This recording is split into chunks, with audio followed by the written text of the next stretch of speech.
वारीच्या सोहळ्यामध्ये आपल्याला वेगवेगळे पैलू पाहायला मिळतात. आता हायटेक वारी सुद्धा होऊ लागलेली आहे आणि त्यामुळे या वारीमध्ये सुद्धा यंदा काय नवीन आहे याची उत्सुकता खरं तर सगळ्यांनाच आहे. म्हणजे वारकऱ्यांना सुद्धा आहे आणि वारीचा अनुभव घेणाऱ्या लोकांना सुद्धा आहे. आणि अशातच आपल्याला संत तुकाराम महाराज यांच्या पालखी सोहळ्यामध्ये छोटा वारकरी नजरेस पडलेला आहे. तर नेमकं हा छोटा वारकरी काय आहे आणि वारीमध्ये नेमका छोटा वारकरी काय करणार आहे किंवा छोटा वारकरी ही कन्सेप्ट नेमकी काय आहे हे आपण जाणून घेणार आहोत. आपल्या सोबत स्वप्नील मोरे आहेत. दरवर्षी तुम्ही वेगवेगळी थीम करत असता, यंदा छोटा वारकरी दिसतोय, पण काय नेमकं वारकरी म्हणजे काय? छोटा वारकरी म्हणजे आपल्याकडे छोटा भीम आहे, लिटल सिंगम आहे किंवा लिटल कृष्णा पण आहे, पण वारकरी संप्रदायाची माहिती सांगणार कोणीच नव्हतं. आणि सुदैवाने माझ्या मुलीचं नाव मी वारी ठेवलंय. तिला वारी म्हणजे काय सांगता नाही आलं खरं सांगायचं झालं तर. आणि ही गरज ही शोधाची जन्य असते. मग हिला कसं सांगायचं, तर ह्या लहान मुलांना कार्टून शिवाय काय कळत नाही. म्हणून मी छोटा वारकरी हे कार्टून रजिस्टर केलंय. मुख्यमंत्री साहेबांच्या हस्ते तिचं लॉन्चिंग केलंय काही दिवसांपूर्वीच, 3 महिन्यापूर्वी. आणि आता छोटा वारकरी वारीमध्ये आपली फेसबुक दिंडी तुम्हाला माहितीच आहे.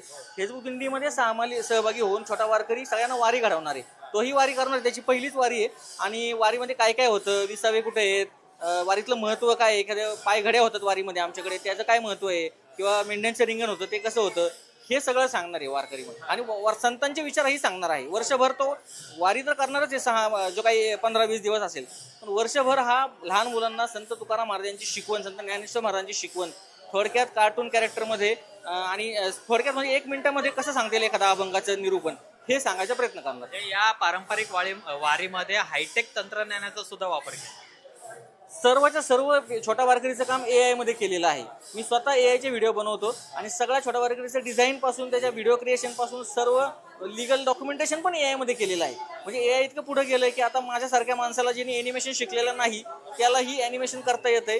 आणि थोडक्यात डेमोक्रेटायझेशन झालंय असं म्हणता येईल एज्युकेशनचं, शिक्षणाचं. आणि लहान मुलांनी खरंच या सगळ्या AIचा वापर करून पुढे रिसर्च केला पाहिजे. AIचं एखादं टूल आपण काढलं पाहिजे, कारण की आपल्याकडे थोडंसं रिसर्च कमी पडतो मला असं वाटतं. आणि संतांनी आपल्याला शिकवलंय की तुम्ही चिकित्सा करा, रिसर्च करा. हे आता आपल्याला लहान मुलांना समजवायचं. कसं आहे म्हणजे वारीमध्ये काय प्रतिसाद, आजचा पहिलाच दिवस आहे, पण हे बघून सगळ्यांना कुतूहली नेमकं काय आहे? हे पहिला दिवस आहे वारीचा, आता प्रस्थान झाले आणि होईल काय वेळात प्रस्थान. आणि आता जो रिस्पॉन्स भेटलाय की इतक्या लोकांपर्यंत, लहान मुलांपर्यंत छोटा वारकरी पोहोचलाय. आपण फक्त हे छोटा वारकरी व्हिडिओ बनवत नाही, तर आपण काही मिनिएचर बनवलेत असे जे लहान मुलांना अट्रॅक्ट करतात.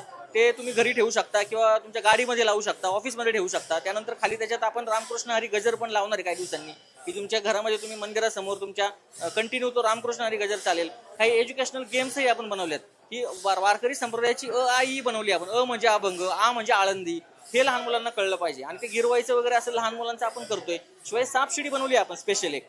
त्यामध्ये आपण जे साप आहेत ते षड्रिपू दाखवले. ते 6 विकार असतात मानवाचे, की काम, क्रोध, लोभ, मोह आणि मद. आणि हे लहान मुलांना कळलं पाहिजे. वारकरी होणं म्हणजे काय हो? वारकरी होणं म्हणजे या 6 विकारांवरती आपण विजय मिळवणं. हे जे निगेटिव्ह विचार आहेत हे जर आपण काढून टाकले आयुष्यातून, तर आपण खरे वारकरी आणि चांगला माणूस, चांगला नागरिक बनू शकतो. हे दाखवणार आहे आपला छोटा वारकरी. या सापशिडीमध्ये शिडी आपण संतांची दाखवली. हे संतान आपल्याला भेटले की आपण आयुष्यात वर जातो. ही सापशिडी गेम ही तुम्ही आमच्या छोटावारकरी.com या वेबसाईटवरून ऑर्डर करू शकता. असे 4-5 आपण एज्युकेशनल गेम्स बनवलेत, जेणेकरून लहान मुलांना गोडी लागेल वारकरी संप्रदायाची, शिक्षणही मिळेल आणि फक्त स्क्रीनमध्ये न राहता ऑफलाईनही काही गोष्टी करता येतील. आता हा छोटा वारकरी अगदी देहू पासून ते पंढरपूर पर्यंत असणार आहे. येस, आता माझं 15 वर्ष झाले वारी करतून मी. आता माझं 16 वर्ष आहे. फेसबुक दिंडीचं 16वं आहे, पण छोटा वारकरीची पहिलीच वारी आहे. वर्ष आहे आणि पण वारी सुरू झाली या वर्षीपासून. म्हणजे हा छोटा वारकरी अगदी विठुरायाच्या चरणी सुद्धा नतमस्तक होतो. नक्कीच. तुम्ही आता जर प्रस्थानचा व्हिडिओ बघितला की हा सगळीकडे दर्शन घेतोय. मुख्यमंत्र्यांना आळंदीला जाऊन दर्शन घेतलं. तर हा आता ह्याची पूर्ण कधी होईल वारी? जेव्हा हा एकादशीला पांडुरंगाच्या चरणी जाऊन दर्शन घेईल, तेव्हा त्याची वारी पूर्ण होईल. खूप खूप धन्यवाद आणि तुम्हाला खूप खूप शुभेच्छा. खरं तर आपण पाहिलं तर नव्या टेक्नॉलॉजीचा, AIचा वापर करून कशा पद्धतीने छोटा वारकरी हा प्रत्येक घरापर्यंत आणि घरातल्या प्रत्येक छोट्या लहान मुलांपर्यंत हे वारीचं महत्त्व कशा पद्धतीने सांगता येईल, अगदी सोप्या भाषेमध्ये स्वप्नील मोरे यांनी हे बनवलेलं आहे. नव्या तंत्रज्ञानाचा वापर करत खरं तर हा छोटा वारकरी आहे तो सध्या चर्चेचा विषय बनलेला आहे. कॅमेरामन रोहित वनकटेसह अमोल धर्माधिकारी, LS मराठी, देहू.